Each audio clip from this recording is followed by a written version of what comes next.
नमस्कार दोस्तों, आप देख रहे हैं एमरल्ड न्यूज़ पर प्रोग्राम एक खास मुलाकात। दोस्तों, जैसा कि आप सब जानते हैं, मैं हर प्रोग्राम में आपकी मुलाकात एक नई शख्सियत से कराता हूं। उसी कड़ी को आगे बढ़ाते हुए आज हमारे साथ एक ऐसी मॉडल है जो भारत में ही नहीं बल्कि दुनिया के कई देशों में वो काम करती हैं और अपनी मोल्डिंग के नाम से, अच्छे काम से वो जानी जाती है। हमारे साथ है आज फेमस मॉडल अमनप्रीत जी। अमनप्रीत जी, आपका एमरल्ड न्यूज़ में बहुत बहुत स्वागत है। Thank you so much. Madam, सबसे पहले आप थोड़ा सा आप हमें बताएं आपकी लाइफ की शुरुआत कहाँ से हुई और आप कितने समय से मॉडलिंग कर रही हैं? मेरी लाइफ की शुरुआत तो दिल्ली से ही हुई, born and brought up in Delhi, और मॉडलिंग मैं 10-12 साल से कर रही हूँ एटलीस्ट। कभी सोचा नहीं था मॉडल बनूंगी, एज अ हॉबी शुरू की थी, एज समथिंग जिससे मुझे पॉकेट मनी मिल जाए और पढ़ाई के साथ साथ मैं थोड़ा काम भी कर लूँ तो अच्छा लगता था। और मॉडलिंग मैंने एक्चुअली पहले स्टार्ट नहीं की थी, एज एन एंकर स्टार्ट किया था। बहुत कम लोगों को ऐसे ये बात पता है, इसीलिए तो आपका प्रोग्राम किया कि आपको ज़्यादा से ज़्यादा लोग जाने। हाँ। तो ये पार्ट तो आपका छुपा हुआ ना, एंकरिंग वाला। बिल्कुल बिल्कुल, बहुत लोगों को नहीं पता कि एज एन एंकर स्टार्ट किया था डीडी मेट्रो के लिए। एंड बहुत मज़ा आया एंकरिंग करके। उसके बाद मॉडलिंग की ऑफर्स आना शुरू हुई, मेरे फ्रेंड्स ने मुझे पुश किया और मुझे लगा नहीं था कि ऐसा हो जाएगा कि मॉडलिंग में मैं सक्सेसफुल होंगी। मुझे काफ़ी डर भी लगता था, काफ़ी नर्वस थी इनिशियली, पर शुरुआत में सबके साथ होता है। एब्सोल्युटली सबके साथ होता है। तो मुझे एक्चुअली एयर होस्टेस बनना था, पर फिर मॉडलिंग हो गई फ्रेंड्स के साथ, और फिर बहुत आगे तक अच्छा, ये ना ये चीजें कॉन्सेप्ट मिलता सा जा रहा है आजकल कि पहले आदमी एंकरिंग से शुरुआत करता है, फिर एयर होस्टेस अगर बन गई तो फिर मॉडलिंग में आना ही आना है। तो ये सारी चीजें जुड़ी हुई हैं एक तरीके। मैंने तो स्कूल से ही सोचा हुआ था कि बहुत छोटे होते तो सोचते थे डॉक्टर बनेंगे, एमबीए करेंगे। अच्छा, आप डॉक्टर का था प्लान? हाँ, बस फिर थोड़े रियलिस्टिक ड्रीम्स होते गए कि बहुत मेहनत का काम है डॉक्टर बनना, पढ़ाई ज्यादा करनी पड़ती है। बहुत ज्यादा पढ़ाई तो करना आसान है, इस सोशल लाइफ को छोड़ना बहुत मुश्किल है। डॉक्टरी के लिए आपको कमरा बंद करके पढ़ना पड़ता है, वो मुश्किल है। तो कहीं ना कहीं आपका इंटरेस्ट ग्लैमर इंडस्ट्री में ज्यादा था? नहीं, ऐसा भी नहीं था, बट पढ़ाई डॉक्टर की डेफिनेटली बहुत मुश्किल लगी। तो उसके बाद मैंने इंग्लिश ऑनर्स लिया जीसस एंड मेरी कॉलेज में, एंड इसी सोच से कि मैं एयर होस्टेस बनूंगी किसी इंटरनेशनल एयरलाइंस पे, क्योंकि मेरा एक लव फॉर ट्रैवल था, टू मीट न्यू पीपल था, दुनिया घूमना था। तो वो मुझे बहुत अट्रैक्ट करता था, तो तभी मुझे एयर होस्टेस बनना था। और फ्रेंच भी सीख रही थी साथ साथ। सेकेंड ईयर के एंड में, I think third year beginning second year के एंड में मॉडलिंग की शुरुआत हुई।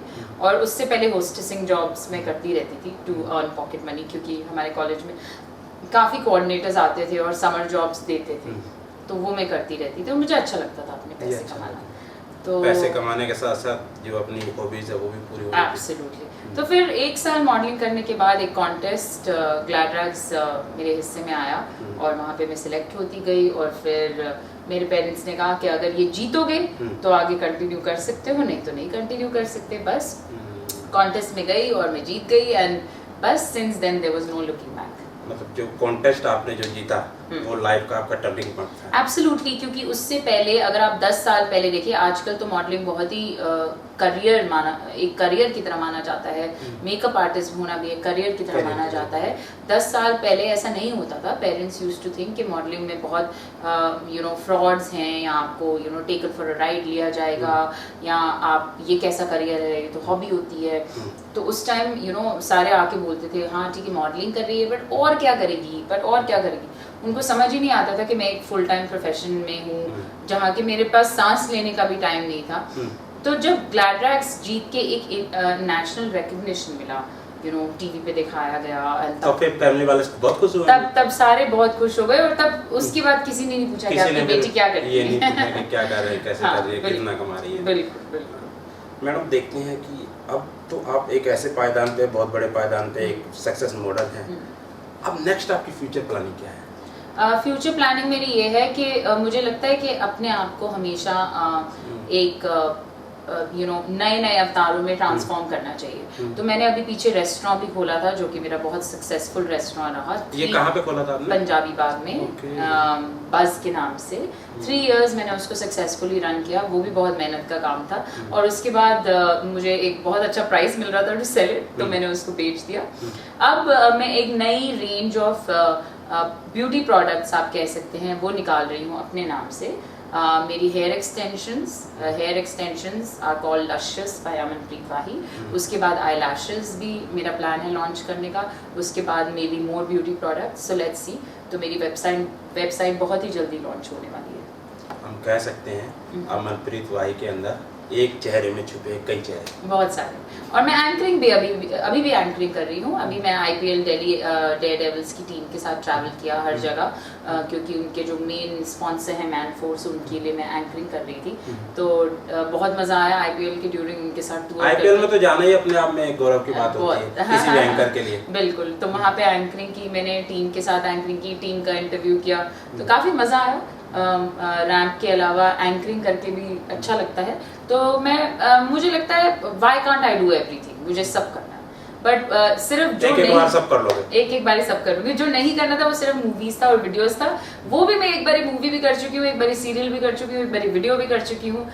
सारे चैनल्स पे एंकरिंग कर चुकी हूँ, जूम पे कर चुकी हूँ, UTV वर्ल्ड मूवीज पे कर चुकी हूँ, 10 स्पोर्ट्स पे कर चुकी हूँ, गोल्फ शो मैंने एंकर किया है, DD मेट्रो पे कर चुकी हूँ। तो मुझे लगता है एक बारी सब कुछ जरूर करना है। लेकिन उन सब में एक खास बात है ना कि आपने जो प्रोग्राम होस्ट किए तो वो सारा सब कुछ उनके प्लेटफॉर्म को आप प्रेजेंट करते हैं। अब तो हम आपका इंटरव्यू कर रहे हैं तो अब आपके बारे में लोगों को जानने का मौका मिलता है। मैडम, अभी जो 10 साल का हम आपका कैरियर देखें तो इतने बड़े यहाँ तक इस मुकाम पे आने में बहुत सारी प्रॉब्लम का हो सकता है सामना किया हो, कभी कुछ ऐसा कुछ बताएंगे आप अपने बारे में, क्या क्या प्रॉब्लम का सामना? आई थिंक प्रॉब्लम्स हर जगह होती हैं, बट कंपटीशन तो है, बहुत कंपटीशन है, क्योंकि हम ग्लैमर वर्ल्ड से हैं। हमारी प्रॉब्लम्स ज़रा ज़्यादा उठाई भी जाती हैं, दिखती भी हैं, और कास्टिंग काउच के बारे में भी लोग बहुत बातें करते हैं। तो मुझे लगता है प्रॉब्लम्स, और ये अगर आप कास्टिंग काउच किसी चीज़ को कह सकते हैं या हिंड्रेंस कह सकते हैं, वो तो हर जगह है, चाहे कॉर्पोरेट वर्ल्ड है, चाहे मूवी वर्ल्ड है, चाहे मॉडलिंग वर्ल्ड है। It totally depends on you कि आपको अपना करियर कैसे हैंडल करना है। शॉर्टकट मेथड्स तो पैसा कमाना तो वो तो हर फील्ड में एग्जैक्टली। तो आप चोरी चकारी करके भी पैसा कमा सकते हैं। लेकिन एक चीज है ना कि जो ग्लैमर वर्ल्ड है, ये जो कास्टिंग का काउच का जो नाम दे दिया, ये ज्यादा फेमस होता जा रहा है बाकी जो इंडस्ट्रीज में, जो क्योंकि यहाँ पे दिखता ज्यादा है, इसीलिए कॉर्पोरेट वर्ल्ड में थोड़ा छुपा रहता है, तो अंदर अंदर सब कुछ हो जाता है। यहाँ पे थोड़ा दिखाया ज्यादा जाता है, थोड़ा हमें हमारी न्यूज़ थोड़ी ज़्यादा उछाली जाती है, लोगों को मज़ा आता है गॉसिप सुनने में, स्कैंडल सुनने में, इस इंडस्ट्री के बारे में। और चैनल्स पे तो ज़्यादातर ये देखते हैं कि जो पब्लिक को जो अच्छा लगे वही दिखाओ ज़्यादा। बिल्कुल बिल्कुल। तो स्ट्रगल बहुत थी, इनिशियली बहुत स्ट्रगल थी, नॉट रियली कास्टिंग काउच पर से, पर मेरे पास कार भी नहीं थी शुरुआती दौर। हाँ, मेरे my parents used to have one car, तो मुझे ऑडिशंस पे सुबह सुबह 5 बजे उठ के, सर्दियों में मैंने ऑटो में भी ट्रैवल किया है, मैंने TTC बसेस में भी ट्रैवल किया है, मैंने पूरा दिन पढ़ाई करके JMC में कॉलेज के बाद 4 बजे जाके फिर ऑडिशंस दिए हैं, फिर स्क्रीन टेस्ट दिए हैं। और तब मैं कोई नामी गिरामी मॉडल नहीं थी, तब मैं सिर्फ 100 मॉडल्स में एक मॉडल। इसका मतलब ये हुआ कि जो लोग आज का आपका प्रोफाइल देख रहे हैं उसके पीछे उनको ये भी जान लेना चाहिए कि अमनप्रीत ने मेहनत भी बहुत की। बहुत, और ये जरूर जानना चाहिए कि मॉडलिंग में बहुत ज्यादा मेहनत की जरूरत है। सब सोचते हैं कि ऐसी बस सब सोचते हैं कि बस मेकअप आर्टिस्ट बुलाया और हम सुंदर लग गए right in front of the camera. Beauty pageant बहुत ज्यादा हो रहा है, मिसेस इंडिया बहुत ज्यादा हो रही है, इसके बारे में आप क्या कहना चाहेंगे? मिसेस इंडिया के ऑफर्स मुझे पर्सनली बहुत आई हैं, और मैंने कोई कंपटीशन ज्वाइन करने का अभी तक सोचा नहीं, बट ठीक है। मुझे लगता है कि कंपटीशन इतने ज़्यादा भी नहीं होने चाहिए कि हमें उनका काउंट ही भूल जाए, बट अनफॉर्चुनेटली ऐसे आज की डेट की अगर हम बात करें तो ब्यूटी कंपटीशन इतने ज़्यादा हो रहे हैं, आपको नहीं लगता कहीं ना कहीं जो टैलेंट है, जो ब्यूटी है, उसके साथ समझौता किया जा रहा है? डेफिनेटली बहुत सारे ब्यूटी पैजेंट्स तो एक फीस लेके भी आपको पार्ट करवा देते हैं। एक बिजनेस बिल्कुल एक बिजनेस ही बन गया है। बहुत ही कम पैजेंट्स ऐसे रह गए हैं जो एक्चुअली आपको नेशनल रिकॉग्निशन देते हैं। पहले क्या होता था कि एक मिसेस इंडिया या मिस इंडिया होती थी, एक मिसेस इंडिया, एक क्लैरैक्स, बस ये 3 बहुत बड़ा नाम होता। लेकिन आज की डेट में तो आपको हर सेक्टर में मिल जाएगा। आप फेसबुक खोलिए, आपको हर जगह एक हर जगह क्राउन पहन के ना, एक ब्यूटी क्वीन क्राउन पहन के खड़ी हुई है। लेकिन अब टाइटल भी भूल गए। आज की डेट में जो देख रहे हैं अमनप्रीत हम कि ब्यूटी पेजेंट को आपने वहाँ पे चलिए थोड़ा सा आपने फीस पे करी तो आप ब्यूटी पेजेंट में पार्टिसिपेट करके आपने क्राउन ले लिया। अब ये हो रहा कि क्राउन तो बहुत सारे ले लिए, अब नेक्स्ट वो क्या करें?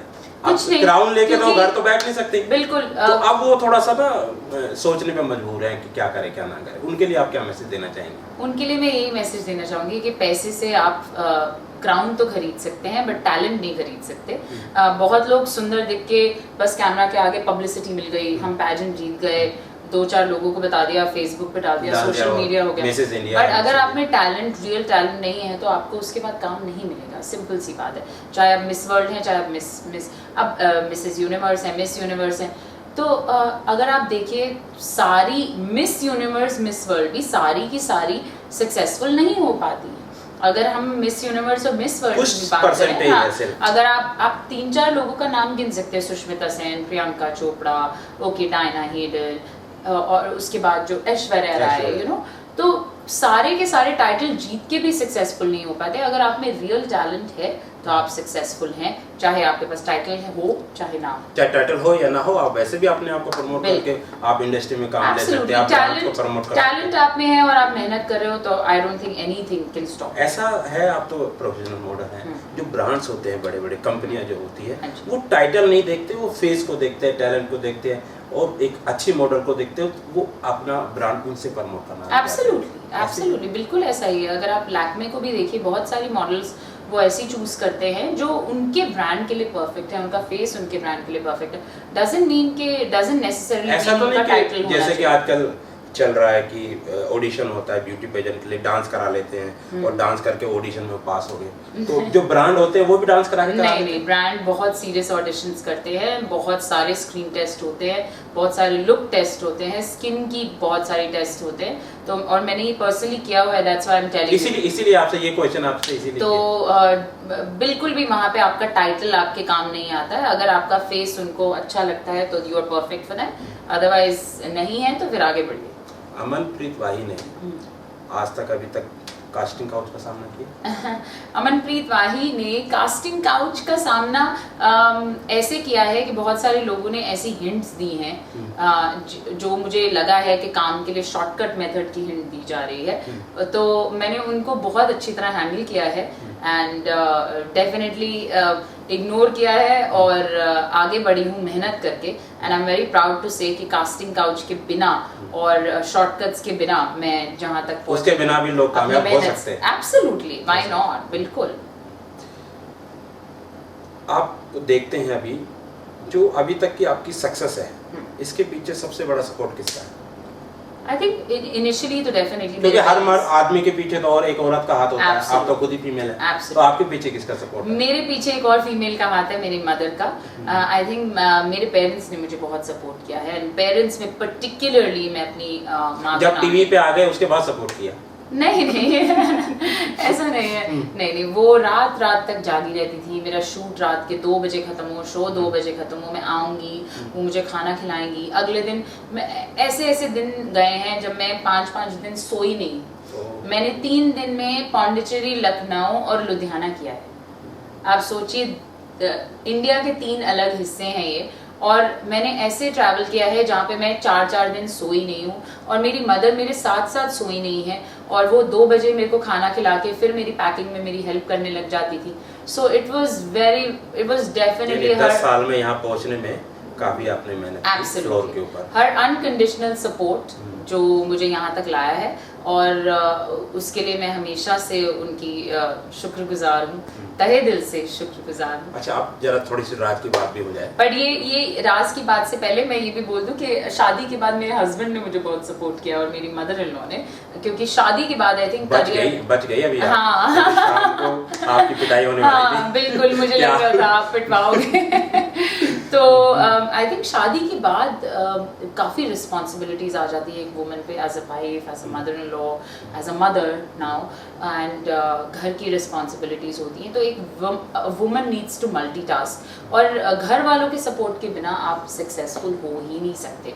अगर आप सोच रहे हो कि आप बाहर एक जॉब कर रहे हैं, चाहे आप MBA हैं, चाहे डॉक्टर हैं, चाहे मॉडल हैं, चाहे एक्ट्रेस हैं, और घर आपका खुशी चल रहा है विदाउट एनीवन सपोर्ट, तो ऐसा नहीं हो पाता है। It's very difficult. तो आई एम रियली लकी कि पहले मेरे पेरेंट्स ने, मेरी मदर ने, और now my mother in law and my husband, they really lucky हैं आप। Very lucky, very blessed. Husband की तरफ से भी लकी हैं, क्योंकि बिल्कुल, हस्बैंड ज्यादातर नहीं देखते कि हमारी वाइफ हाँ, हमसे ज़्यादा आगे निकले। वो नहीं, वो काफ़ी मुझे फ्रीडम देते हैं, काफ़ी स्पेस देते हैं और मेरे काम में बिल्कुल इंटरफियर नहीं करते। एंड हाँ, उन्हें फैशन शोज देखना थोड़ा कम अच्छा, आप पसंद जरा है। थोड़ी राज की बात बताइए थोड़ा सा। हाँ, बताइए। अभी खूबसूरती हम्म, जिसके लोग दीवाने हैं आपके, खूबसूरती और इतनी अच्छी फिटनेस, इसके क्या राज है? फिटनेस तो मेरी हमेशा से रही है, because I was an athlete in school, तो हमेशा से फिट थी। बट मदर बनने के बाद जब ये लोग मुझे कहते अच्छा, हैं, आप थोड़ा सा ये बताओ, लोगों की ना थिंकिंग है, लोग बताते भी हैं, सही है कि नहीं, प्रेगनेंसी के बाद फिगर के ऊपर थोड़ा सा असर पड़ता है, इसका क्या है? मुझे नहीं लगता ऐसा है। अगर आप मेहनत करें अपनी बॉडी पे और बॉडी का ध्यान दें, तो वही मैं कह रही थी कि मदरहुड के बाद जब लोग मुझे कहते हैं you have the perfect figure, या आधे लोग तो बिलीव ही नहीं करते कि मेरी शादी हुई हुई या बच्चा, तो वो गिर ही जाते हैं। जब बताते होंगे तभी मानते होंगे कि आपकी शादी है, मैरिज वो हुई है। तब भी नहीं मानते, वो गिर जाते हैं। वो जब मैं बच्चा बताती हूँ तब तो वो कहते हैं आप झूठ बोल रहे हो। तो मुझे बहुत अच्छा लगता है, मुझे लगता है ये कॉम्प्लीमेंट, म्यूजिक टू माय तारीफ सुनना बहुत अच्छा लगता है। तो आई थिंक मंत्र यही है कि आपको कोई डाइट नहीं करनी, ठीक है? अगर आप हेल्दी लाइफस्टाइल, अगर आप एक हेल्दी खाने को अपना लाइफस्टाइल ही बना लेंगे, तो वो आपकी हर रोज की अपनी रूटीन। हॉबीज बताइए खाने की। हॉबीज बताइए खाने की। वेल, जो मेरी रूटीन है, रूटीन बताइए। बहुत ही बोरिंग है, प्लीज लिसन। एक तो मैं हर रोज सच बताना, लेकिन एब्सोल्युटली 5 days a week मैं वर्कआउट करती हूँ, डेफिनेटली। ओके, मैं मिस नहीं करती हूँ। 4 to 5 times a week is my average to workout। Saturday Sunday में बिल्कुल वर्कआउट नहीं करती हूँ। सैटरडे संडे पूरा मस्ती वाला टाइम है। उस दिन मैं आइसक्रीम भी खाती हूँ, बटर नान भी खाती हूँ, बटर चिकन भी खाती हूँ, दाल मखनी भी खाती हूँ, एंड फ्रेंड्स के साथ पार्टी भी करती हूँ। तो वो मेरे सैटरडे संडे इज लाइक छुट्टी time, unless I have work. Monday to Friday मेरी रूटीन काफ़ी सेट है। मुझे उठते ही, मैं 10 साल से, इनफैक्ट 10 से भी ज़्यादा साल से, सुबह उठते ही 11 बजे उठते होंगे? 11 बजे आप टीवी पे बता रहे हो सबको। मैं हाँ 11 बजे तक तो उठ ही जाती हूँ। वो भी फोन डिस्टर्ब करे तो? हाँ नहीं, फोन साइलेंट पे रहता है, अदरवाइज तो मैं सो ही ना पाऊँ। तो 11 o'clock उठते ही मैं गर्म नींबू पानी लेती हूँ विद हनी एवरी डे। यही है असल, एवरी डे, मतलब मेरा मिस नहीं। हनी उसके साथ, हनी के साथ हनी, गर्म नींबू पानी। और ये एक नेचुरल फैट बर्नर है आपकी बॉडी के लिए, डिटॉक्सिफाई करता है, सारे टॉक्सिन्स हटाता है। शुरुआत आपकी यहाँ से हो गई। एब्सोल्युटली, ठीक है। उसके बाद अगर ब्रेकफास्ट और लंच के बीच में भूख लगे तो ग्रीन टी ले लेती हूँ, एक फ्रूट ले लेती हूँ। अगर नहीं लगे तो सीधा लंच करती हूँ। एंड आई लव घिया टिंडा तोरी। घिया टिंडा तोरी। मुझे घर की सब्जियां बहुत ही ज्यादा पसंद है। घर की भिंडी, दाल चावल। ये तो चलो दोपहर का हो गया। दोपहर का। रात वाला थोड़ा अलग होगा। रात में कुछ ना कुछ मिलेगा। रात को मसाला ये है कि मैं रात को नॉनवेज ही खाती हूँ, स्ट्रिक्टली नॉनवेज। ग्रिल चिकन हो गया। अब मैं सबको ये बताने वाला हूँ कि नॉनवेज से बचो मत, नॉनवेज ही असल फिटनेस का राज है। Protein, definitely protein. और शुरू में मेरा ब्रेकफास्ट भी सुबह नींबू पानी के बाद 2 बॉइल्ड एग्स होता है और लस्सी होता है। पंजाबी लस्सी बहुत डेली रात में नॉनवेज, डेली रात में नॉनवेज, दिन में बॉइल्ड एग्स एंड लस्सी, जो कि पंजाबी हूँ तो पंजाबी लस्सी में 2 छोटे पटियाला के साथ। नहीं वो रात को। वो रात में ना, तो हर रोज नहीं, डेफिनेटली सैटरडे को। एंड बस 2 दिन, सैटरडे संडे। सैटरडे वेडनेसडे और वेडनेसडे। हाँ, वेडनेसडे को थोड़ी ब्रेक चाहिए होती है। हाँ, और सैटरडे तक फ्रेंड्स के साथ पार्टी सीन बन ही जाता है क्योंकि संडे छुट्टी है। And Sunday is relaxing day, movie day, popcorn day, ice cream, so all of that. अभी जो नई मॉडल्स हैं, कुछ को सक्सेस हाथ लगी है, कुछ को नहीं लगी, कुछ बेचारी मेहनत ही करने लग रही है। भाई आपका बड़ा नाम है, थोड़ा सा एक मैसेज उनको दीजिए कि उनके लिए क्या करना चाहिए जो आपके यहाँ तक पहुँच सके। I think there are no shortcuts to success. I think बहुत ही ज़्यादा हार्ड वर्क की ज़रूरत है। और एस्पायरिंग मॉडल्स को मैं हमेशा ये मैसेज देती हूँ, फिटनेस के तो राज मैंने सबको बता दिया। हाँ, और आजकल लड़कियाँ मुझे लगता है पतली तो बहुत है बट फिट नहीं है, खाती नहीं है और पतली रहती है। एक आपका दाना प्रोग्राम देखने के बाद वो सब करेंगे, है ना, मैं बहुत खाती हूँ भाई, वो सब करेंगे। सो आई थिंक आप खाइए, आप हेल्दी खाइए, आप एक्सरसाइज करिए। और अगर आपको लगता है आप में रियल टैलेंट है, आजकल इतने स्कूल्स आ गए हैं, इतने सारे इंस्टीट्यूट्स आ गए हैं, हमारे टाइम पे ये सब नहीं था। हमने गिर के सीखा है कि सीधा कैसे चलना है। तो अच्छे से स्कूल में आप दाखिला लीजिए, अपनी पर्सनालिटी डेवलपमेंट कोर्स करिए, कोई मॉडलिंग कोर्स करिए, उसके बाद आजकल ग्रूमिंग के भी वो चल रहे हैं बहुत सेंटर वगैरह, बहुत तो वहाँ पे भी जाना ठीक है? एब्सोल्युटली, बट नामी गिरामी पे जिनका लेकिन ये भी क्लियर कर दीजिए, वहाँ जाएंगे तो थोड़ा टैलेंट आएगा, काम नहीं मिलेगा। टैलेंट आएगा, पर्सनालिटी में कॉन्फिडेंस आएगा to speak in front of the camera, stage पे परफॉर्म करने का कॉन्फिडेंस, ऑडिशन में आपकी हेल्प मिलेगी। बिल्कुल बिल्कुल। लेकिन काम जो ब्रांड है वो कंपनी जो देखेगी वो आपको खुद करना है। कई लोगों को ये होता है कि कुछ मिसगाइड भी कर देते हैं कि आप हमारे यहाँ प्लेटफॉर्म पे आओगे तो बॉलीवुड का रास्ता शॉर्टकट है। नहीं, ये भी बिल्कुल ही गलत बात है कि नहीं? ये बिल्कुल आई थिंक फ्रॉड है ये चीज बोलना कि हम ये करा देंगे, हम वो करा देंगे। बहुत सारे लोग ऐसे पैसे खर्च के डिसअपॉइंट हो चुके हैं, तो मुझे बहुत बुरा लगता है जब यंग लोग ऐसे डिसअपॉइंट होते हैं। मुझे मैं यही सजेस्ट करना चाहूंगी कि अगर आप में रियल टैलेंट है, अगर आप बॉम्बे में हैं, दिल्ली में, बॉम्बे में अगर आपको सीरियल्स करने, दिल्ली में आपको रैम्प करना है, आपके पास हाइट है, अपने आप को 2 साल दीजिए, अपने आप को एक रियलिटी चेक दीजिए मिरर के सामने कि आपका टैलेंट क्या है और आप किस पे खुद चेक करते रहिए। हाँ, और 2 साल दीजिए कम से कम, और खूब मेहनत करिए, और 2 साल में अगर इस फील्ड को आप नहीं समझ में आते तो नेक्स्ट फील्ड में जाइए, कोई किसी और फील्ड में आप जबरदस्ती मत करिए। 10-10 साल आप बॉम्बे की पैसा भी खराब, बिल्कुल बिल्कुल, और खुद भी डिसअपॉइंट हो रहे हैं, खुद डिप्रेशन में जा रहे हैं, फिर आप सुसाइड कर रहे हैं। तभी आप हर रोज ये बातें सुनते हैं कि कोई सुसाइड कर रहा है, which is very very disappointing to hear. क्योंकि बीइंग फ्रॉम दिस इंडस्ट्री जब ऐसी बातें सुनती हूँ कि कोई अल्कोहलिक हो गया है, कोई सुसाइडल है, और इतने सारे मॉडल्स ने सुसाइड कर लिया, ये एक्चुअली ट्रेंड बन गया है, 6 मंथ्स में एक सुसाइड सुनने को मिलता है। तो मैं काफी निराश होती हूँ, काफी डिसअपॉइंट होती हूँ सुन के। तो आपकी तरह सब लकी भी तो नहीं होती ना, ये भी तो देखो। हाँ, और मुझे लगता है डेफिनेटली लकी हूँ, ब्लेस्ड हूँ, एंड मुझे लगता है फैमिली ने बहुत सहारा दिया है। शायद मैं भी बॉम्बे में अगर अकेले बैठी होती, एक चीज थोड़ा काम का प्रेशर काफी एक चीज मैं थोड़ा सा मान लूं, क्लियर कर दूं, हाँ जी, कि खाली फैमिली के सहारे से नहीं होता, कुछ टैलेंट भी होता है। टैलेंट होता है, तो टैलेंट था तभी बिल्कुल बिल्कुल, सारा पर बॉम्बे में ऐसी सिचुएशंस आ जाती हैं, आपको अपने खाने के पैसे देने होते हैं, आपको अपने रेंट के पैसे देने होते हैं। आपने फैशन मूवी देखी, वो जब कंगना का कैरेक्टर नहीं बैठ के भीख मांग रही है, तो ये प्रेशर्स आने लग जाते हैं। जब आपके पास ये प्रेशर्स आने लग जाते हैं, तो आप अपने छोटे जो शहर को, कानपुर को या लखनऊ को छोड़ के आए हैं, छोटे दिल्ली के किसी कोने से आए हैं, तो वहां पे आप वापस भी नहीं जा पाते, अपने माँ बाप से पैसा भी नहीं मांग पाते, और फिर आप डेस्परेट डिसीजन, बिल्कुल। तो इसीलिए मुझे लगता है फैमिली का भी काफी सपोर्ट होता है आपके टैलेंट के साथ साथ। अमनप्रीत जी, एमरल्ड न्यूज़ से बात करने के लिए आपका बहुत बहुत शुक्रिया, धन्यवाद। Thank you so much.